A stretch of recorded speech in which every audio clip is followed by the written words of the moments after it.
Hello friends, welcome to Brothers Finance and good evening. ಈ ವಿಡಿಯೋದಲ್ಲಿ ಇವತ್ತು ಬೆಳಿಗ್ಗೆಯಿಂದ ಸಂಜೆವರೆಗೂ ಮಾರ್ಕೆಟಲ್ಲಿ ಏನೇನು ನಡೆದಿದೆ ಅಂತ ತಿಳಿಸ್ತೀನಿ. ಅದಾದಮೇಲೆ ಇವತ್ತು ಬಜೆಟ್ ಸಹ ನಡೆದಿದೆ. ಈ ಬಜೆಟಲ್ಲಿ ಯಾವ್ಯಾವ ಥರ ಔಟ್ಕಮ್ಸ್ ಬಂದಿದೆ, ಇದರಿಂದ ಯಾವ್ಯಾವ ಸೆಕ್ಟಾರ್ಗೆ ಬೆನಿಫಿಟ್ ಆಗುತ್ತೆ, ಯಾವ್ಯಾವ ಕಂಪನೀಸ್ಗೆ ಬೆನಿಫಿಟ್ ಆಗುತ್ತೆ, ಮತ್ತು ಎಸ್ಪೆಷಲಿ ಈ ಮಿಡಲ್ ಕ್ಲಾಸ್ ಪರವಾಗಿ ಏನೇನು ಇನ್ಕಮ್ ಟ್ಯಾಕ್ಸ್ ಅಪ್ಡೇಟ್ಸ್ ಬಂದಿದ್ದಾವೆ ಅಂತ ಪ್ರತಿಯೊಂದನ್ನು ಕ್ಲಿಯರಾಗಿ ಈ ವಿಡಿಯೋದಲ್ಲಿ ಮಾತಾಡ್ಕೊಳ್ಳೋಣ. ಅದ್ರ ಜೊತೆಗೆ ಸ್ವಲ್ಪ ಕಂಪನೀಸ್ ರಿಸಲ್ಟ್ಸ್ ಕೂಡ ಪೋಸ್ಟ್ ಮಾಡಿದ್ದಾರೆ, ಇದನ್ನು ಸಹ ಮಾತಾಡೋಣ. ಮತ್ತು ಸೋಮವಾರ ಮಾರ್ಕೆಟ್ ಯಾವ ಥರ ಇರ್ಬೋದು ಅಂತ ಸಹ ಈ ವಿಡಿಯೋದಲ್ಲಿ ಮಾತಾಡ್ಕೊಳ್ಳೋಣ. Let's start the video. ಇವತ್ತು ಮಾರ್ಕೆಟ್ ಅಪ್ಡೇಟ್ಸ್ ಏನಂದರೆ, ಸೆನ್ಸೆಕ್ಸ್ 5 ಪಾಯಿಂಟ್ಸ್ ಗೇನ್ ಆಗಿ 77,505 ಕ್ಲೋಸ್ ಆಗಿದೆ. ನಿಫ್ಟಿ 28 ಪಾಯಿಂಟ್ಸ್ ಡ್ರಾಪ್ ಆಗಿ 23,482 ಕ್ಲೋಸ್ ಆಗಿದೆ. ಬ್ಯಾಂಕ್ ನಿಫ್ಟಿ 80 ಪಾಯಿಂಟ್ಸ್ ಡ್ರಾಪ್ ಆಗಿ 49,506 ಕ್ಲೋಸ್ ಆಗಿದೆ. ಫ್ರೆಂಡ್ಸ್, ಇವತ್ತು ಮಾರ್ಕೆಟ್ ನೋಡಿದ್ರಾ, ಸ್ಲೈಟ್ ನೆಗೆಟಿವ್ ಅಲ್ಲಿ ಕ್ಲೋಸ್ ಆಗಿದೆ. ನಿಫ್ಟಿ 50 ಪ್ರೈಸ್ ಆಕ್ಷನ್ ನೋಡ್ಕೊಂಡ್ರೆ ಓಪನಿಂಗ್ ಅಲ್ಲಿ ಪಾಸಿಟಿವ್ ಆಗಿ ರಿಯಾಕ್ಟ್ ಆಯಿತು. ಅಲ್ಲಿಂದ 80 ಪಾಯಿಂಟ್ ಸಡನ್ ಆಗಿ ಫಾಲ್ ಆಯಿತು. ಮತ್ತೆ ಸಪೋರ್ಟ್ ತಗೊಂಡು ಒನ್ ಡೈರೆಕ್ಷನಲ್ ಆಗಿ ಪಾಸಿಟಿವ್ ಆಗಿ ರಿಯಾಕ್ಟ್ ಆಗ್ತಾ ಬಂತು. ಆದರೆ ಕರೆಕ್ಟಾಗಿ 11:45 ನೋಡಿಕೊಂಡ್ರೆ 250 ಪಾಯಿಂಟ್ಸ್ ಡ್ರಾಪ್ ಆಗಿದೆ ಸಿಂಗಲ್ ಕ್ಯಾಂಡಲಲ್ಲೇ. ಈ ಥರ ವಾಲಟಿಲಿಟಿ ಇರುತ್ತೆ ಅಂತಲೇ ಬಜೆಟ್ ದಿನ ಬಿಗಿನರ್ಸ್ ಆದಷ್ಟು ಟ್ರೇಡ್ ಮಾಡಬೇಡಿ ಅಂದಿದ್ದು. ಯಾಕಂದರೆ ಬಜೆಟ್ 11:04 ಅಥವಾ 11:05 ಸ್ಟಾರ್ಟ್ ಆಯಿತು. ಅಲ್ಲಿಂದ ಒಂದಾದಮೇಲೆ ಒಂದು ಅಪ್ಡೇಟ್ಸ್ ಬರೋಕ್ಕೆ ಶುರು ಆಯಿತು.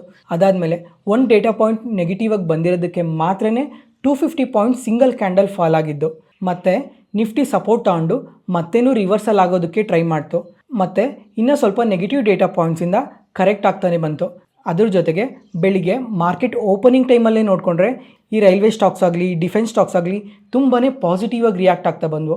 ಯಾಕಂದರೆ ಬಜೆಟಲ್ಲಿ ಸ್ವಲ್ಪ ಅಲೋಕೇಶನ್ ಅನ್ನೋದು ಇದ್ದೇ ಇರುತ್ತೆ, ಅದರಿಂದ ಈ ಕಂಪನೀಸ್ಗೆಲ್ಲನೂ ಬೆನಿಫಿಟ್ ಆಗೇ ಆಗುತ್ತೆ ಅಂತ ಎಲ್ಲರೂ ನಂಬಿದ್ರು. ಅದಕ್ಕೋಸ್ಕರನೇ ನಿನ್ನೆನೂ ಈ ರೈಲ್ವೆ ಸ್ಟಾಕ್ಸು, ಡಿಫೆನ್ಸ್ ಸ್ಟಾಕ್ಸ್ ತುಂಬಾ ಪಾಸಿಟಿವ್ ಆಗಿ ರಿಯಾಕ್ಟ್ ಆಗಿದ್ವು.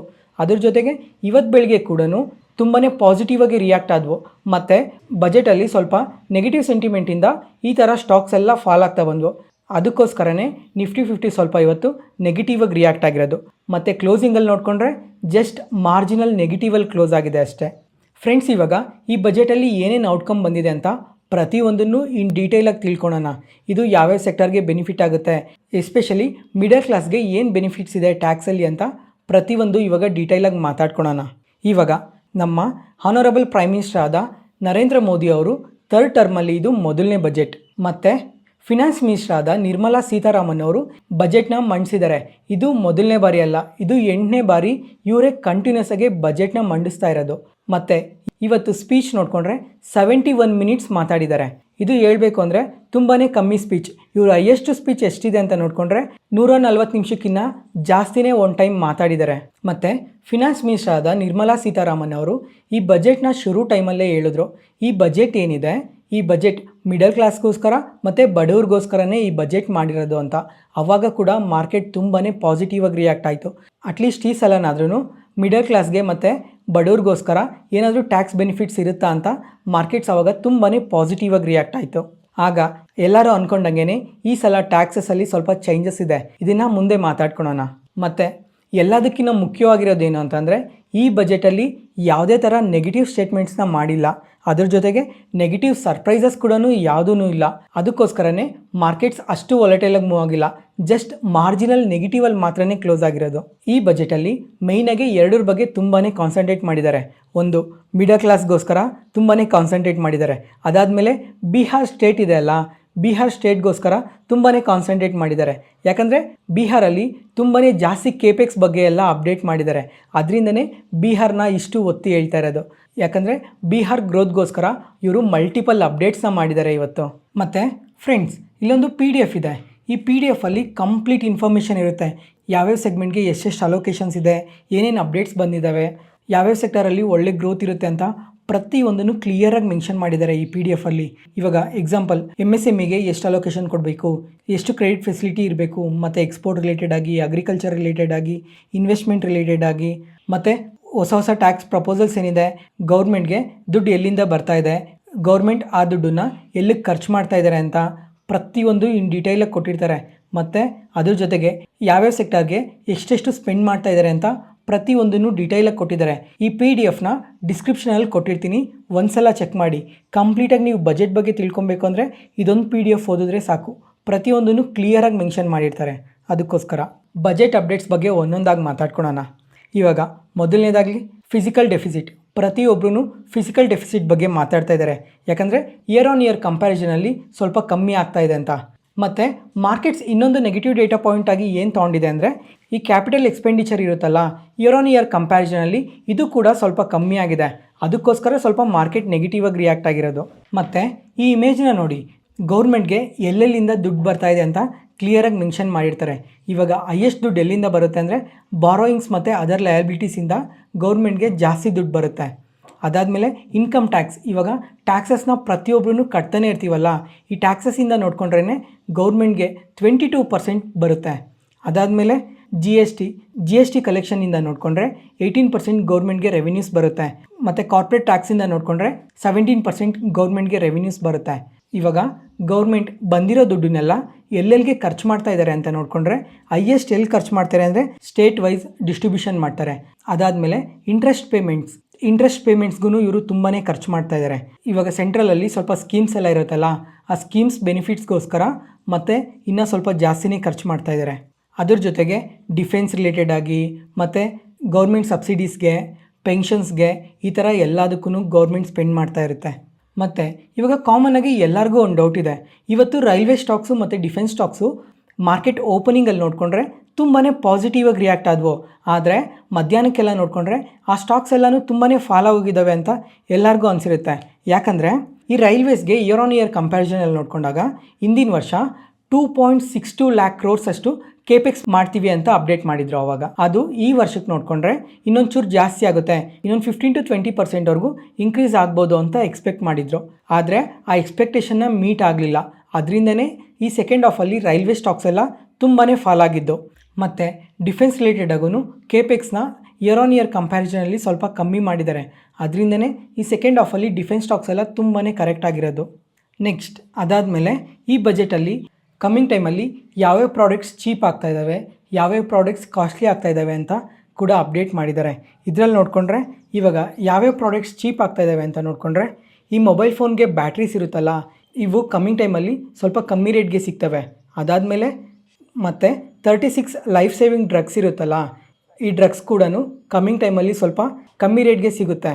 ಅದಾದಮೇಲೆ EV ಬ್ಯಾಟ್ರೀಸ್ ರೀಸೆಂಟ್ ಟೈಮಲ್ಲಿ ಗೌರ್ಮೆಂಟ್ EV ರಿಲೇಟೆಡ್ ಆಗಿ ತುಂಬಾ ಪುಷ್ ಮಾಡ್ತಾ ಇದೆ. ಅದಕ್ಕೋಸ್ಕರ ಈ ಬ್ಯಾಟ್ರೀಸ್ ರೇಟ್ಸ್ ಆದರೆ ತುಂಬಾ ಜಾಸ್ತಿ ಇದೆ ಇವಾಗ ಮಾರ್ಕೆಟಲ್ಲಿ. ಅದಕ್ಕೋಸ್ಕರ ಇವು ಕೂಡ ಕಮ್ಮಿಂಗ್ ಟೈಮಲ್ಲಿ ಸ್ವಲ್ಪ ಕಮ್ಮಿ ರೇಟ್ಸಲ್ಲೇ ಸಿಗುತ್ತೆ. ಅದ್ರ ಜೊತೆಗೆ ಲೆದರ್ಸ್ ಮೇಲೆ, ಸ್ವಿಚಸ್ ಮೇಲೆ, ಅದಾದಮೇಲೆ ಮಿನರಲ್ಸ್ ಕೂಡ ಕಮ್ಮಿಂಗ್ ಟೈಮಲ್ಲಿ ಸ್ವಲ್ಪ ಕಮ್ಮಿ ರೇಟ್ಸಲ್ಲೇ ಸಿಗ್ತವೆ. ಇವಾಗ ಮಿನರಲ್ಸ್ ಅಂತ ನೋಡಿಕೊಂಡ್ರೆ ಕಾಪರ್ ಆಗಲಿ, ಲಿಥಿಯಮ್ ಆಗಲಿ, ಕೋಬಾಲ್ಟ್ ಆಗಲಿ, ಈ ರೇರ್ ಅರ್ತ್ ಮೆಟೀರಿಯಲ್ಸ್ ಇರ್ತಾವಲ್ಲ, ಇವೆಲ್ಲನೂ ಸ್ವಲ್ಪ ಕಮ್ಮಿ ರೇಟ್ಸಲ್ಲಿ ಸಿಗುತ್ತೆ. ಅದಾದಮೇಲೆ ಸೆಲ್ ಡಿಸ್ಪ್ಲೇಸ್, LCDಗಳು, LED ಮೆಡಿಕಲ್ ಎಕ್ವಿಪ್ಮೆಂಟ್ಸ್ ಇರುತ್ತೆ. ಮತ್ತು ಶಿಪ್ ಮ್ಯಾನುಫ್ಯಾಕ್ಚರಿಂಗ್ ಆಗಲಿ, ಮೆರೈನ್ ಪ್ರಾಡಕ್ಟ್ಸ್ ಆಗಲಿ, ಫ್ರೋಝನ್ ಫಿಶ್ ಪೇಸ್ಟ್ಸ್ ಆಗಲಿ, ಇವೆಲ್ಲನೂ ಕಮ್ಮಿಂಗ್ ಟೈಮಲ್ಲಿ ಇನ್ನೂ ಸ್ವಲ್ಪ ಡಿಸ್ಕೌಂಟಲ್ಲಿ ಸಿಗ್ತವೆ. ಮತ್ತು ಇವಾಗ ಈ ಬಜೆಟ್ ಪ್ರಕಾರ ಯಾವುದು ಕಾಸ್ಟ್ಲಿ ಆಗ್ತವೆ ಅಂತ ನೋಡಿಕೊಂಡ್ರೆ ಫ್ಲ್ಯಾಟ್ ಪ್ಯಾನೆಲ್ ಡಿಸ್ಪ್ಲೇಸ್, ಇವಾಗ TV ಡಿಸ್ಪ್ಲೇಸ್ ಇರುತ್ತಲ್ಲ ಅದೂ ಮತ್ತು ಪ್ರೊಜೆಕ್ಟರ್ಸ್ ಎಲ್ಲ ಕಮ್ಮಿಂಗ್ ಟೈಮಲ್ಲಿ ಕಾಸ್ಟ್ಲಿ ಆಗ್ತವೆ. ಅದಾದಮೇಲೆ ನಿಟೆಡ್ ಫ್ಯಾಬ್ರಿಕ್ಸ್, ಇವು ಕೂಡ ಕಮ್ಮಿಂಗ್ ಟೈಮಲ್ಲಿ ಕಾಸ್ಟ್ಲಿ ಆಗ್ತವೆ. ನೆಕ್ಸ್ಟ್ ಫೈನಲ್ ಆಗಿ ಮಾರ್ಕೆಟ್ಸ್ ಇಷ್ಟು ಪಾಸಿಟಿವ್ ಆಗಿ ರಿಯಾಕ್ಟ್ ಆಗೋದಕ್ಕೆ ರೀಸನ್ ಏನು ಅಂದರೆ ಇನ್ಕಮ್ ಟ್ಯಾಕ್ಸ್ ಸ್ಲ್ಯಾಬ್ಸಲ್ಲಿ ಸ್ವಲ್ಪ ಚೇಂಜಸ್ ತಂದಿದ್ದಾರೆ. ಅದರಿಂದನೇ ಇವತ್ತು ಮಾರ್ಕೆಟ್ಸ್ ಇಷ್ಟು ಪಾಸಿಟಿವ್ ಆಗಿ ರಿಯಾಕ್ಟ್ ಆಗಿರೋದು. ಇವಾಗ ಒಂದು ಸಲ ಇನ್ಕಮ್ ಟ್ಯಾಕ್ಸ್ ಸ್ಲ್ಯಾಬ್ಸ್ ಅಂತ ನೋಡ್ತಿದ್ದಂಗೆ ಓಲ್ಡ್ ರೆಸ್ಯೂಮ್ ಒಂದಿದೆ, ನ್ಯೂ ರೆಸ್ಯೂಮ್ ಇದೆ, ಮತ್ತು ಇವಾಗ ರಿವೈಸ್ ವರ್ಷನ್ ಕೂಡ ಅಪ್ಡೇಟ್ ಆಗಿದೆ. ಇವಾಗ ಒಂದು ಸಲ ಈ ಇಮೇಜ್ನ ನೋಡಿ, ಎಲ್ಲನೂ ಮೂರೂ ಪಕ್ಕದಲ್ಲೇ ಇಡ್ತೀನಿ. ಫಸ್ಟ್ನೇದಿರೋದು ಓಲ್ಡ್ ರೆಸ್ಯೂಮ್, ಅದಾದಮೇಲೆ ನ್ಯೂ ರೆಸ್ಯೂಮ್, ಇವಾಗ ರಿವೈಸ್ಡ್ ರೆಸ್ಯೂಮ್. ಈ 3 ರೆಸ್ಯೂಮಲ್ಲೂ ನೋಡಿಕೊಂಡಾಗ ಮುಂಚೆಯಿಂದನೂ ನಾವು ಎಲ್ಲರೂ ಓಲ್ಡ್ ಟ್ಯಾಕ್ಸ್ ರೆಸ್ಯೂಮ್ನೇ ಫಾಲೋ ಮಾಡ್ತಾ ಬಂದ್ವಿ. ಮತ್ತು 2023 ಮತ್ತೆ ಹೊಸದಾಗಿ ನ್ಯೂ ಟ್ಯಾಕ್ಸ್ ರೆಸ್ಯೂಮ್ನ ತಂದರು ಫಿನಾನ್ಸ್ ಮಿನಿಸ್ಟರ್ ಆದ ನಿರ್ಮಲಾ ಸೀತಾರಾಮನ್ ಅವರೇ. ಈ ಸಲ ನೋಡಿಕೊಂಡ್ರೆ ಇದನ್ನು ಇನ್ನೂ ಸಿಂಪ್ಲಿಫೈಡ್ ವರ್ಷನಲ್ಲಿ ತಂದಿದ್ದಾರೆ. ಅದ್ರ ಜೊತೆಗೆ ನೆಕ್ಸ್ಟ್ ವೀಕ್ ಅಷ್ಟೊತ್ತಿಗೆಲ್ಲ ಇದು ಕ್ಲಿಯರ್ ಕಟ್ ಇನ್ಫಾರ್ಮೇಷನ್, ಈ ಹೊಸ ಟ್ಯಾಕ್ಸ್ ರೆಸ್ಯೂಮಲ್ಲಿ ಏನೇನು ಬೆನಿಫಿಟ್ಸ್ ಇರುತ್ತೆ, ಏನೇನು ಅಪ್ಡೇಟ್ಸ್ ಇರುತ್ತೆ ಅಂತ ಕ್ಲಿಯರಾಗಿ ಮೆನ್ಷನ್ ಮಾಡ್ತೀವಿ ಅಂತ ಅಪ್ಡೇಟ್ ಮಾಡಿದ್ದಾರೆ. ನೋಡೋಣ ಮುಂದಿನ ವಾರ ಅಷ್ಟೊತ್ತಿಗೆ ಏನೇನು ಹೊಸ ಅಪ್ಡೇಟ್ಸ್ ಬರ್ತವೆ ಅಂತ. ಇವಾಗ ಮೊದಲನೇದಾಗಿ ಓಲ್ಡ್ ಟ್ಯಾಕ್ಸ್ ರೆಸ್ಯೂಮ್ ನೋಡಿಕೊಂಡ್ರೆ 2.5 lakhsವರೆಗೂ ಯಾವುದೇ ಥರ ಟ್ಯಾಕ್ಸಸ್ ಇಲ್ಲ. ಅದಾದಮೇಲೆ 2,50,000ಇಂದ 5 lakhವರೆಗೂ 5% ಟ್ಯಾಕ್ಸಸ್ ಬರ್ತಿದೆ. ಮತ್ತು 5 lakhಯಿಂದ 10 lakhವರೆಗೂ ಆದರೆ 20% ಬರೋದು. ಮತ್ತು ಮೋರ್ ದ್ಯಾನ್ 10 lakhs ಏನಾದರೂ ಇದ್ದಿದ್ರೆ 30%ವರೆಗೂ ಟ್ಯಾಕ್ಸಸ್ನ ಕಟ್ಟಬೇಕಾಗಿತ್ತು. ಅದ್ರ ಜೊತೆಗೆ ಇವಾಗ ಈ ಓಲ್ಡ್ ಟ್ಯಾಕ್ಸ್ ರೆಜ್ಯೂಮಲ್ಲಾದರೆ ಸ್ವಲ್ಪ ಟ್ಯಾಕ್ಸ್ ಸೇವಿಂಗ್ ಡಿಡಕ್ಷನ್ಸ್ ಕೂಡ ಇದ್ವು. ಇವಾಗ 80C ಆಗಲಿ ಅಥವಾ 80D ಆಗಲಿ 80E ಆಗಲಿ 80DD ಆಗಲಿ ಈ ಥರ ತುಂಬಾ ವೇರಿಯಸ್ ಪ್ಯಾರಾಮೀಟರ್ಸಲ್ಲಿ ನೀವು ಕಟ್ಟೋ ಟ್ಯಾಕ್ಸ್ನ ಸೇವ್ ಮಾಡ್ಕೊಬೇಕು ಅಂತ ಆಪ್ಷನ್ಸ್ ಎಲ್ಲ ಇದ್ವು. ಅದಾದಮೇಲೆ ಇದನ್ನು ಸಿಂಪ್ಲಿಫೈಡ್ ವರ್ಷನಾಗಿ ತರೋಣ ಅಂತಲೇ 2023ಯಲ್ಲಿ ನಿರ್ಮಲಾ ಸೀತಾರಾಮನ್ ಅವರು ಹೊಸ ಟ್ಯಾಕ್ಸ್ ರೆಜ್ಯೂಮ್ನ ತಂದರು. ಹಂಗಂತ ಹಳೆ ಟ್ಯಾಕ್ಸ್ ರೆಜ್ಯೂಮ್ ಇಲ್ವಾ ಅಂದರೆ ಇದೆ, ಹಳೆ ಟ್ಯಾಕ್ಸ್ ರೆಜ್ಯೂಮ್ ಕೂಡ ಇದೆ. ಯಾರಿಗೆ ಯಾವ ಟ್ಯಾಕ್ಸ್ ರೆಜ್ಯೂಮ್ ಬೆನಿಫಿಟ್ ಆಗುತ್ತೆ ಅಂತ ನೋಡಿಕೊಂಡು ಅವ್ರಿಗೆ ಇಷ್ಟ ಬಂದಿದ್ರಲ್ಲಿ ಟ್ಯಾಕ್ಸ್ನ ಕಟ್ಬೋದು ಅಂತಲೇ ಅಪ್ಡೇಟ್ ಮಾಡಿದ್ರು. ಮತ್ತು ಇವಾಗ ನ್ಯೂ ಟ್ಯಾಕ್ಸ್ ರೆಜ್ಯೂಮಲ್ಲಿ ನೋಡಿಕೊಂಡ್ರೆ ಅಪ್ ಟು 3 lakhsವರೆಗೂ ಯಾವುದೇ ಥರ ಟ್ಯಾಕ್ಸಸ್ ಇಲ್ಲ. ಮತ್ತು 3 lakhsಯಿಂದ 6 lakhsವರೆಗೂ ನೋಡಿಕೊಂಡ್ರೆ 5% ಟ್ಯಾಕ್ಸಸ್ನ ಪೇ ಮಾಡಬೇಕು. ಮತ್ತು 6 lakhsಯಿಂದ 9 lakhsವರೆಗೂ ನೋಡಿಕೊಂಡ್ರೆ 10%ನ ಪೇ ಮಾಡಬೇಕು. ಇವಾಗ ಎಬೋ 10 lakhs ಇದ್ದರೆ 15% ಟ್ಯಾಕ್ಸಸ್ನ ಪೇ ಮಾಡಬೇಕು. ಆದರೆ ಓಲ್ಡ್ ಟ್ಯಾಕ್ಸ್ ರೆಜ್ಯೂಮ್ ಒಂದ್ಸಲ ನೋಡಿ, ಎಬೋ 10 lakhs ಇದ್ದರೆ 30%ನ ಟ್ಯಾಕ್ಸಸ್ ಪೇ ಮಾಡಬೇಕಾಯಿತು. ಅದಕ್ಕೋಸ್ಕರನೇ ಈ ಸ್ವಲ್ಪ ಚೇಂಜಸ್ನೆಲ್ಲ ತಂದು ಇನ್ನು ಸಿಂಪ್ಲಿಫೈಡ್ ವರ್ಷನ್ನ 2023ಯಲ್ಲಿ ತಂದಿದ್ದು. ಮತ್ತು ಇವತ್ತು ನೋಡಿಕೊಂಡ್ರೆ ಈ ನ್ಯೂ ಟ್ಯಾಕ್ಸ್ ರೆಜ್ಯೂಮ್ ಏನಿದೆ ಇವಾಗ ಇನ್ನು ಸಿಂಪ್ಲಿಫೈಡ್ ವರ್ಷನ್ ಯಾವ ಥರ ತಂದಿದ್ದಾರೆ ಅಂತ ನೋಡಿಕೊಂಡ್ರೆ ಇವಾಗ ಬಿಲೋ 4 lakhsವರೆಗೂ ಇವಾಗ 4 lakhsವರೆಗೂ ಯಾವುದೇ ಥರ ಟ್ಯಾಕ್ಸಸ್ ಇಲ್ಲ. ಮತ್ತು 4 ಲಕ್ಷದಿಂದ 8 ಲಕ್ಷದವರೆಗೂ ನೋಡಿಕೊಂಡ್ರೆ 5% ಟ್ಯಾಕ್ಸಸ್ನ ಪೇ ಮಾಡಬೇಕು. ಇವಾಗ ನ್ಯೂ ಟ್ಯಾಕ್ಸ್ ರೆಜ್ಯೂಮ್ನ ಮತ್ತು ಈ ಟ್ಯಾಕ್ಸ್ನ ಕಂಪೇರ್ ಮಾಡಿ ನೋಡಿ, 1 lakh ಡಿಫ್ರೆನ್ಸಸಲ್ಲಿ ನೀವು ಚೇಂಜಸ್ನ ನೋಡ್ಬೋದು. ನೆಕ್ಸ್ಟ್ ಇವಾಗ ನ್ಯೂ ಟ್ಯಾಕ್ಸ್ ರೆಜ್ಯೂಮ್ನ ಮತ್ತು ರಿವೈಸ್ ಟ್ಯಾಕ್ಸ್ ರೆಜ್ಯೂಮ್ನ ಕಂಪೇರ್ ಮಾಡಿ ಚೆಕ್ ಮಾಡೋಣ ಯಾವುದು ಯಾವ ಥರ ಬೆನಿಫಿಟ್ಸ್ ಇರುತ್ತೆ ಅಂತ. ಇವಾಗ ನ್ಯೂ ಟ್ಯಾಕ್ಸ್ ರೆಜ್ಯೂಮಲ್ಲಿ ನೋಡಿಕೊಂಡಾಗ ಅಪ್ ಟು 3 lakhsವರೆಗೂ ಯಾವುದೇ ಥರ ಟ್ಯಾಕ್ಸಸ್ ಇಲ್ಲ. ಆದರೆ ರಿವೈಸ್ ರೆಜ್ಯೂಮಲ್ಲಿ ನೋಡಿಕೊಂಡಾಗ ಅಪ್ ಟು 4 lakhsವರೆಗೂ ಯಾವುದೇ ಥರ ಟ್ಯಾಕ್ಸಸ್ ಇಲ್ಲ ಅಂತ ಅಪ್ಡೇಟ್ ಮಾಡಿದ್ದಾರೆ. ಮತ್ತು ಎರಡಕ್ಕೂ ಕಂಪೇರ್ ಮಾಡಿಕೊಂಡಾಗ ಪ್ರತಿಯೊಂದರಲ್ಲೂ 1 ಲಕ್ಷ ಮಾತ್ರನೇ ಡಿಫ್ರೆನ್ಸ್ ಕಾಣಿಸ್ತಾ ಇದೆ. ಹೊಸ ರೆಜ್ಯೂಮಲ್ಲಿ ನೋಡಿಕೊಂಡಾಗ 3 lakhs to 7 lakhsವರೆಗೂ 5% ಇದೆ, ಇಲ್ಲಾದರೆ 4 lakhsಯಿಂದ 8 lakhsವರೆಗೂ 5% ಇದೆ. ಮತ್ತು ಹೊಸ ಟ್ಯಾಕ್ಸ್ ರೆಜ್ಯೂಮಲ್ಲಿ ನೋಡಿಕೊಂಡಾಗ 7 lakhsಯಿಂದ 10 lakhsವರೆಗೂ ನೋಡಿಕೊಂಡ್ರೆ 10% ಇದೆ. ಮತ್ತು 8 lakhsಯಿಂದ 12 lakhsವರೆಗೂ ನೋಡಿಕೊಂಡ್ರೆ 10% ಇದೆ. ಇದೇ ಸ್ವಲ್ಪ ಚಿಕ್ಕ ಡಿಫ್ರೆನ್ಸಸ್ ಇರೋದು. ಇವಾಗ ಎಲ್ಲರಿಗೂ ಕಾಮನ್ ಆಗಿ ಒಂದು ಡೌಟ್ ಇದೆ, ಏನಂತ ಅಂದರೆ ಈ ಫಿನಾನ್ಷಿಯಲ್ ಪ್ಲ್ಯಾಟ್ಫಾರ್ಮ್ಸಲ್ಲೆಲ್ಲ ಅಪ್ ಟು 12 lakhsವರೆಗೂ ಯಾವುದೇ ಥರ ಟ್ಯಾಕ್ಸಸ್ ಇಲ್ಲ ಅಂತ ಅಪ್ಡೇಟ್ ಮಾಡಿದ್ದಾರೆ. ಆದರೆ ರಿಯಾಲಿಟಿಯಲ್ಲಿ ನೋಡಿಕೊಂಡಾಗ ಆ ಥರ ವರ್ಕ್ ಆಗಲ್ಲ. ಎಕ್ಸಾಂಪಲ್ ಇವಾಗ ಯಾರಿಗಾದರೂ 12.5 ಲಕ್ಷ ಅಥವಾ 13 ಲಕ್ಷವರೆಗೂ ನಿಮ್ಗೆ ಇನ್ಕಮ್ ಬರ್ತಾಯಿದ್ರೆ ಅಂಥವ್ರಿಗಾದರೆ ಕಂಪ್ಲೀಟ್ಲಿ ಫ್ರೀ ಆಗುತ್ತೆ. ಎಕ್ಸಾಂಪಲ್ ಇವಾಗ 15 ಲಕ್ಷ ಬರ್ತಾಯಿದೆ ಅಂದರೆ ನೀವು ಟ್ಯಾಕ್ಸಸ್ನ ಕಟ್ಟಲೇಬೇಕಾಗುತ್ತೆ. ಇವಾಗ ಸಿಂಪಲ್ಲಾಗಿ ಒಂದು ಎಕ್ಸಾಂಪಲ್ ಹೇಳ್ತೀನಿ ನೋಡಿ, ಹೊಸ ಟ್ಯಾಕ್ಸ್ ರೆಜ್ಯೂಮ್ ಏನು, ರಿವೈಸ್ ಟ್ಯಾಕ್ಸ್ ರೆಜ್ಯೂಮ್ ಏನು ಅಂತ. ಎಕ್ಸಾಂಪಲ್ ನಿಮ್ಗೆ ಇವಾಗ 15 ಲಕ್ಷ ಇಯರ್ಲಿ ಇನ್ಕಮ್ ಇದೆ ಅಂದ್ಕೊಳ್ಳಿ. ಇಯರ್ಲಿ ಇನ್ಕಮ್ ಇದ್ದಾಗ ನೀವು ಹೊಸ ಟ್ಯಾಕ್ಸ್ ರೆಜ್ಯೂಮಲ್ಲಾದರೆ 1,30,000ವರೆಗೂ ಕಟ್ಟಬೇಕಾಗಿತ್ತು. ಮತ್ತು ಇವಾಗ ರಿವೈಸ್ಡ್ ಇವತ್ತು ಏನು ಚೇಂಜ್ ಆಗಿದೆ ಈ ಟ್ಯಾಕ್ಸ್ ರೆಜ್ಯೂಮಲ್ಲಿ ನೋಡಿಕೊಂಡಾಗ ನಿಮಗೆ ನಿಯರ್ಲಿ 1 ಲಕ್ಷವರೆಗೂ ಕಟ್ಟಬೇಕಾಗುತ್ತೆ. ಅಂದರೆ ಅಡಿಷ್ನಲ್ಲಾಗಿ ಒಂದು 25,000ಇಂದ 30,000ವರೆಗೂ ನೀವು ಅಡಿಷ್ನಲ್ಲಾಗಿ ಸೇವ್ ಮಾಡಬೇಕು. ಇದೇ ಮೇಜರಾಗಿ ಡಿಫ್ರೆನ್ಸ್ ಇರೋದು. ಇಲ್ಲಿವರೆಗೂ ಅರ್ಥ ಆಯ್ತಲ್ಲ? ಇದೇ ಸಿಂಪಲ್ಲಾಗೆ ಹೊಸ ಟ್ಯಾಕ್ಸ್ ರೆಜ್ಯೂಮು ಮತ್ತು ರಿವೈಸ್ ಟ್ಯಾಕ್ಸ್ ರೆಜ್ಯೂಮ್ಗೆ ಡಿಫ್ರೆನ್ಸ್ ಏನು ಅಂತಂದರೆ, ಇಲ್ಲಿ ಇನ್ನೊಂದು ಬೆನಿಫಿಟ್ ಏನಿದೆ ಅಂತ ಅಂದರೆ ಇವಾಗ ಹೊಸ ಟ್ಯಾಕ್ಸ್ ರೆಜ್ಯೂಮ್ ನೋಡಿ, ಎಬೋ 15 ಲಕ್ಷ 15 ಲಕ್ಷಕ್ಕಿಂತ ಜಾಸ್ತಿ ಇದ್ದರೆ 30% ಟ್ಯಾಕ್ಸ್ ಕಟ್ಟಬೇಕಾಗಿತ್ತು. ಆದರೆ ಇವಾಗ ಚೇಂಜ್ ಆಗಿರೋದ್ರಲ್ಲಿ ನೋಡಿಕೊಂಡ್ರೆ 24 ಲಕ್ಷಕ್ಕಿಂತ ಜಾಸ್ತಿ ಇದ್ದರೆ ಮಾತ್ರ 30% ಟ್ಯಾಕ್ಸಸ್ನ ಕಟ್ಟಬೇಕಾಗುತ್ತೆ. ಇದು ಒಂದು ತುಂಬಾ ಬಿಗ್ ಡಿಫ್ರೆನ್ಸ್. ಅದ್ರ ಜೊತೆಗೆ ಕಾಮನ್ ಆಗಿ ಆವ್ರೇಜ್ ಇಂಡಿಯನ್ ಸ್ಯಾಲ್ರಿ ಎಷ್ಟು ಅಂತ ಚೆಕ್ ಮಾಡ್ಕೊಂಡಾಗ ನಿಯರ್ಲಿ 15,000. ಅದಕ್ಕೋಸ್ಕರನೇ ಈ ಥರ ಸಿಂಪ್ಲಿಫೈಡ್ ವರ್ಷನ್ ತಂದಿರೋದಕ್ಕೆ ಇವತ್ತು ಮಾರ್ಕೆಟ್ಸ್ ತುಂಬಾ ಪಾಸಿಟಿವ್ ಆಗಿ ರಿಯಾಕ್ಟ್ ಆಗಿರೋದು. ಅದ್ರ ಜೊತೆಗೆ ಇವತ್ತು ಕನ್ಸಂಪ್ಷನ್ ರಿಲೇಟೆಡ್ ಆಗಿ ಯಾವ್ಯಾವ ಸ್ಟಾಕ್ಸ್ ಇದ್ವೋ ಆ ಸ್ಟಾಕ್ಸ್ ಎಲ್ಲ ತುಂಬಾ ಚೆನ್ನಾಗಿ ಬೆಳೆದೋಗಿದ್ದಾವೆ. ಯಾವ್ಯಾವ ಕಂಪನೀಸ್ ಅಂತ ನೋಡಿಕೊಂಡ್ರೆ ಅವೆನ್ಯೂ ಸೂಪರ್ ಮಾರ್ಟ್ ಆಗಲಿ, ಟ್ರೆಂಟ್ ಆಗಲಿ, ಝೊಮ್ಯಾಟೊ, ಗೋದ್ರೇಜ್ ಕನ್ಸ್ಯೂಮರ್ಸ್, ITC ಈ ಥರ ತುಂಬಾ ಕಂಪನೀಸ್ ಇವತ್ತು ಪಾಸಿಟಿವ್ ಆಗಿ ರಿಯಾಕ್ಟ್ ಆಗಿದ್ದಾವೆ. ಅದೂ ಎಬೋ 10%ವರೆಗೂ ಪಾಸಿಟಿವ್ ಆಗಿ ರಿಯಾಕ್ಟ್ ಆಗಿದೆ. ಯಾಕಂದರೆ ಇವಾಗ ಫಾರ್ ಎಕ್ಸಾಂಪಲ್ ಇವಾಗ ನೀವು ಟ್ಯಾಕ್ಸ್ ಕಟ್ಟಬೇಕಾಗಿತ್ತು, ಇವಾಗ ಟ್ಯಾಕ್ಸಲ್ಲಿ ಸ್ವಲ್ಪ ಚೇಂಜಸ್ ಬಂದಿದೆ. ಆ ಚೇಂಜಸ್ ಬಂದಿರೋದ್ರಿಂದ ನಮಗೊಂದು ಸ್ವಲ್ಪ ದುಡ್ಡು ಮಿಗುಲ್ತದೆ. ಇವಾಗ ಮಿಕ್ಕಿರೋ ದುಡ್ಡನ್ನ ನಾವೇನು ಮಾಡ್ತೀವಿ ಹೇಳಿ, ಎಲ್ಲೋ ಒಂದು ಹತ್ರ ಖರ್ಚು ಮಾಡ್ತೀವಿ. ಆ ಖರ್ಚು ಮಾಡೋದ್ರಿಂದ ಗೌರ್ಮೆಂಟ್ಗೆ ಇನ್ನೊಂಚೂರು ರೆವಿನ್ಯೂ ಬರುತ್ತೆ. ಅದಕ್ಕೋಸ್ಕರನೇ ಕಮ್ಮಿಂಗ್ ಟೈಮಲ್ಲಿ ಈ ಕಂಪನೀಸ್ಗೆಲ್ಲನೂ ಬೆನಿಫಿಟ್ ಇರುತ್ತೆ ಅಂತಲೇ ಈ ಸ್ಟಾಕ್ಸ್ ಎಲ್ಲ ಇವತ್ತು ಇಷ್ಟು ಪಾಸಿಟಿವ್ ಆಗಿ ರಿಯಾಕ್ಟ್ ಆಗಿರೋದು.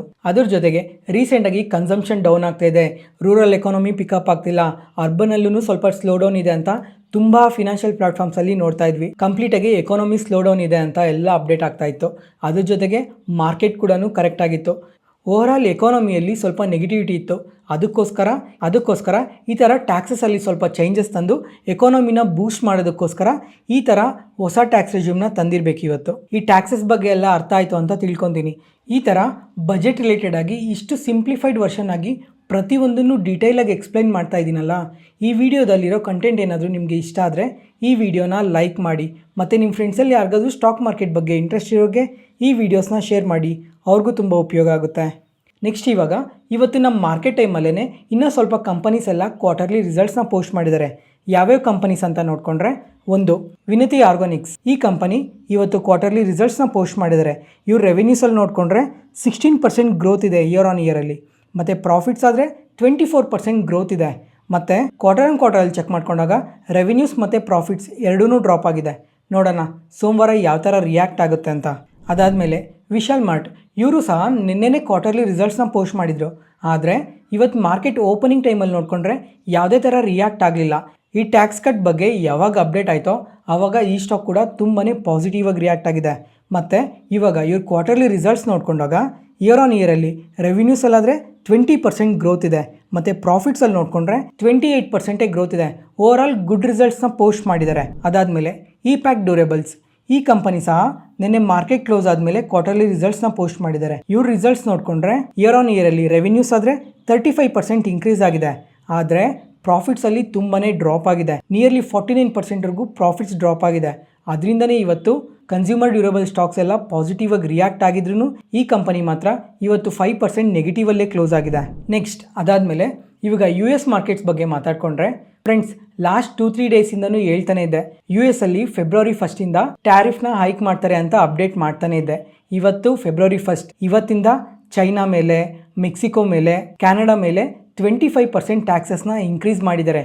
ಇದರಲ್ಲಿ ಯಾವುದೇ ಥರ ಚೇಂಜಸ್ ಇಲ್ಲ, ನಾವು ಕಮ್ಮಿಂಗ್ ಟೈಮಲ್ಲೂ ಯಾವುದೇ ಥರ ಚೇಂಜಸ್ ಸಹ ಮಾಡಲ್ಲ ಅಂತ ಅಪ್ಡೇಟ್ ಮಾಡಿದ್ದಾರೆ. ನೋಡೋಣ ಇವ್ರ ಅಡ್ಮಿನಿಸ್ಟ್ರೇಷನ್ ಇನ್ನು ಎಲ್ಲೆಲ್ಲಿಗೆ ತಗೊಂಡೋಗುತ್ತೆ, ಯಾವ್ಯಾವ ಕಂಟ್ರೀಸ್ ಮೇಲೆ ಇನ್ನು ಯಾವ್ಯಾವ ಥರ ಇಂಪ್ಯಾಕ್ಟ್ ಇರುತ್ತೆ ಅಂತ ಕಮ್ಮಿಂಗ್ ಟೈಮಲ್ಲಿ ಮಾತಾಡ್ಕೊಳೋಣ. ಅದಾದಮೇಲೆ ಇನ್ನೊಂದು ಇಂಪಾರ್ಟೆಂಟ್ ಥಿಂಗ್ ಏನು ಅಂದರೆ, ಇವಾಗ ಬಜೆಟ್ ಏನೋ ಕಂಪ್ಲೀಟ್ ಆಗಿದೆ. ಈ ಬಜೆಟಲ್ಲೂ ಮೇಜರಾಗಿ ಯಾವುದೇ ಥರ ನೆಗೆಟಿವ್ ಡೇಟಾ ಪಾಯಿಂಟ್ಸ್ ಏನೂ ಇಲ್ಲ. ಮತ್ತು ಸೋಮವಾರ ಮಾರ್ಕೆಟ್ ಯಾವ ಥರ ಇರ್ಬೋದು ಅಂದರೆ, ಇವತ್ತು ಇನ್ನೂ ಸ್ವಲ್ಪ ಕಂಪನೀಸ್ ಎಲ್ಲ ಕ್ವಾರ್ಟರ್ಲಿ ರಿಸಲ್ಟ್ಸ್ನ ಪೋಸ್ಟ್ ಮಾಡ್ತಾರೆ. ಅದ್ರ ಮೇಲೆ ಕೂಡ ಸೋಮವಾರ ಮಾರ್ಕೆಟ್ ಡಿಪೆಂಡ್ ಆಗಿರುತ್ತೆ. ಅದಾದಮೇಲೆ ಇನ್ನೊಂದು ಇಂಪಾರ್ಟೆಂಟ್ ಥಿಂಗ್ ಏನು ಅಂತ ಅಂದರೆ, ಇವಾಗ ನೆಕ್ಸ್ಟ್ 10 ಡೇಸ್ವರೆಗೂ ಮಾರ್ಕೆಟಲ್ಲಿ ತುಂಬಾ ಇಂಪಾರ್ಟೆಂಟ್ ಈವೆಂಟ್ಸ್ ಇದ್ದಾವೆ. ಇಂಡಿಯಾ ರಿಲೇಟೆಡಾಗೂ ಇದೆ ಮತ್ತು US ರಿಲೇಟೆಡಾಗೂ ಇದೆ. ಅದಕ್ಕೋಸ್ಕರ ಮಾರ್ಕೆಟ್ ಯಾವ ಥರ ರಿಯಾಕ್ಟ್ ಆಗುತ್ತೆ ಅಂತ ನೋಡಬೇಕು. ಇವಾಗ ಇಂಡಿಯಾದಲ್ಲಿ ಮೇಜರ್ ಈವೆಂಟ್ಸ್ ಏನಿದ್ದಾವೆ ಅಂತ ನೋಡಿಕೊಂಡ್ರೆ, ಇವಾಗ ರಿಸಲ್ಟ್ಸ್ ಇದ್ದಾವೆ. ಅದಾದಮೇಲೆ ಫೆಬ್ರವರಿ 7 RBI MPC ಮೀಟಿಂಗ್ ಇದೆ. ಈ ಮೀಟಿಂಗಲ್ಲಿ ಏನಾದರೂ ರೇಟ್ ಕಟ್ ಮಾಡ್ತಾರಾ ಮಾಡಲ್ವಾ, ಅಥವಾ ರೇಟ್ ಕಟ್ ಬಗ್ಗೆ ಏನಾದರೂ ಹಿಂಟ್ ಇರುತ್ತಾ ಅಂತ ನೋಡಬೇಕು. ಮತ್ತು US ರಿಲೇಟೆಡಾಗಿ ನೋಡಿಕೊಂಡ್ರೆ ಇದೇ ಜಾಬ್ಲೆಸ್ ಕ್ಲೈಮ್ ಇದೆ, GDP ಡೇಟಾ ಇದೆ, ಇನ್ಫ್ಲೇಷನ್ ಇದೆ. ನೋಡೋಣ ಇವೆಲ್ಲ ಯಾವ ಥರ ಅಪ್ಡೇಟ್ ಆಗುತ್ತೆ ಅಂತ ಕಮ್ಮಿಂಗ್ ಟೈಮಲ್ಲಿ ಮಾತಾಡ್ಕೊಳೋಣ. ಫ್ರೆಂಡ್ಸ್, ಯಾವುದೇ ಪಾಯಿಂಟಲ್ಲಿ ನಾನು ಹೇಳೋ ಇನ್ಫಾರ್ಮೇಷನ್ ನಿಮಗೆ ಯೂಸ್ಫುಲ್ ಅನಿಸಿದ್ರೆ ಈ ವಿಡಿಯೋನ ಲೈಕ್ ಮಾಡಿ, ಮತ್ತು ನಿಮ್ಮ ಫ್ರೆಂಡ್ಸಲ್ಲಿ ಯಾರಿಗಾದ್ರೂ ಸ್ಟಾಕ್ ಮಾರ್ಕೆಟ್ ಬಗ್ಗೆ ಇಂಟ್ರೆಸ್ಟ್ ಇರೋರಿಗೆ ಈ ವಿಡಿಯೋಸ್ನ ಶೇರ್ ಮಾಡಿ, ಅವ್ರಿಗೂ ತುಂಬ ಉಪಯೋಗ ಆಗುತ್ತೆ.